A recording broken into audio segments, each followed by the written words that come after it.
and I'm testifying from Ghana. So my son, who is almost 9 years old now, was sent for just a routine eye check, and they found out that his right eye was blind, just like that, which was shocking because he never had any sign or symptoms of any eye issues. So it was shocking and kind of devastating. The father called me in the middle of that afternoon and told me about the bad news, and then I became sad, but just for a while. I reminded myself that I was in this NSP. I wasn't scared because I just said it was part of the test God was putting me through. So when I got home, by then my son wasn't in yet, they were not back home yet. I went in and immediately I dropped my bag and started blasting in tongues. I prayed in tongues for like an hour, and I told the devil that he was not going to win and that he was a liar. And I also told the devil that I was not going to service negativity with my money. So a few hours later, my husband came home with my son, and you could see that my husband was so sad and hopeless. And then so he came directly to me and he started narrating the whole situation. He told me what the doctor said about the fact that if it was detected earlier, before he was 8 years, probably they could have solved it or found a way to resolve it. But once he gets to age 8 and above, there's nothing they can do, and that he has to live with it for the rest of his life. And then immediately I said that the devil is a liar. So they were referred to one of the biggest hospitals in Ghana, Olibu, which they went. They did their checks and referred them to another third doctor, who they said was a pediatric ophthalmologist in Osu. They got there, they also did their checks and referred them back to another retired pediatric ophthalmologist who is closer to where we stay.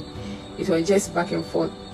Fast forward, the doctor asked him to take the boy to get brain MRI done because they were suspecting that there could be something in the brain that might have caused it. They went to the place and they did all that they were supposed to do. He sent me the report via WhatsApp. I read the report, and thankfully there was no brain involvement or issue with his brains. And the doctor also ended up prescribing a glass for him that with his age the condition cannot be reversed, and so all we need is to get glasses that will protect his good eye. So our only hope was on that one eye, which we should do everything to protect and preserve. So I kept telling my son that he will be healed, and Pastor Jerry will mention his case one day and everything will be fine. So they said the condition was called lazy eye, that it was called amblyopia. So I started putting amblyopia on the altar. And then fast forward to July 5th, I think the prayer topic that day was John Room Verdict Grand Finale. In the middle of the prayer, Pastor Jerry mentioned the case, amblyopia be reversed. Amblyopia! Amblyopia! Amblyopia!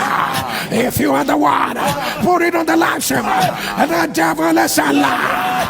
I announce, let it be reversed. I fell on my knees, and then immediately I felt this cold shivers from my head down to my spine. I knew that it was my word. I rushed to my son, I hugged him, and I placed my right hand on his right eye, and I prayed with him. On our way going to drop them in school, I told my son that since Pastor Jerry has mentioned his situation, it is a done deal. And he said, yes, Mom, I know that once Pastor Jerry mentioned your case, it is reversed. So a few days later, he came to ask me if I would like to check his eye to see if he can see. I said, okay. So I called him. I was at the kitchen. I called him to the kitchen table and I placed a tissue on the good eye. Then I asked him to hold it. He did, and I waved my hand in front. So before then, if you wave your hand in front of him, he can't see. So immediately I waved my hand and I asked him, what am I doing? He said, Mom, you are waving your hand. And I said, okay. So I lift my fingers, 2. Then he said, I said, how many fingers are these? He said 2. I did all the checks that I know, and he passed all. So when I was sure that my son could see with the bad eye, I told my husband that my son can see, our son can now see. My husband didn't believe me. I asked him to test him himself. So he did all these finger checks, and the boy has everything. I pleaded with him to take him to the doctor to do his checks to see if there is something or there's any changes. He just said okay, and then he took him along.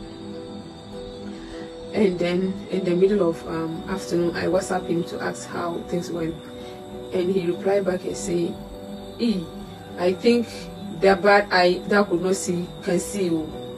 The doctor did some first checks and it's like he can see, he has passed the first check. So we are waiting for you to come and we'll do the rest of the check. When I got there, the doctor was just kind of shaking his head, like I don't know how to say it. And he said, Madam, I have been reading your son's file for the past 1 hour now because something that I'm seeing that is so shocking to me. So I smiled and told him that yes, miracles happen. So we went in. He did the second checks, third checks, fourth check, like they did all the checks that you can think of. And my boy passed all. So when the doctor did the final test, he just stood up and signed and held his waist. And then he said, oh gosh, I'm even having goosebumps. And then I fell to my knees and I was just thanking God. I was thanking God and thanking Elroy. My husband, on the other hand, was just standing aloof, like he was so shocked, like he didn't even have the words. And then the next thing he said was, is that how miracles happen? And then the doctors replied, well, this kind of miracles are not common. The doctor said, okay, he's going to need some glasses to aid him or support him in a way. He did the checks with his assistants. They concluded and said that the boy's vision is perfect. He doesn't need any glasses. So we went home without any medicine, no eye drop, no eyeglasses, nothing. Our home had been filled with joy. I'm really grateful and I'm thankful that God has given me a spiritual father like you. I'm so proud of you, Pastor Jerry. You are everything that this generation needs. And we are thankful to God for giving us you. Thank you, Pastor Oguru, Pastor K, Mama Eno. May God bless you all.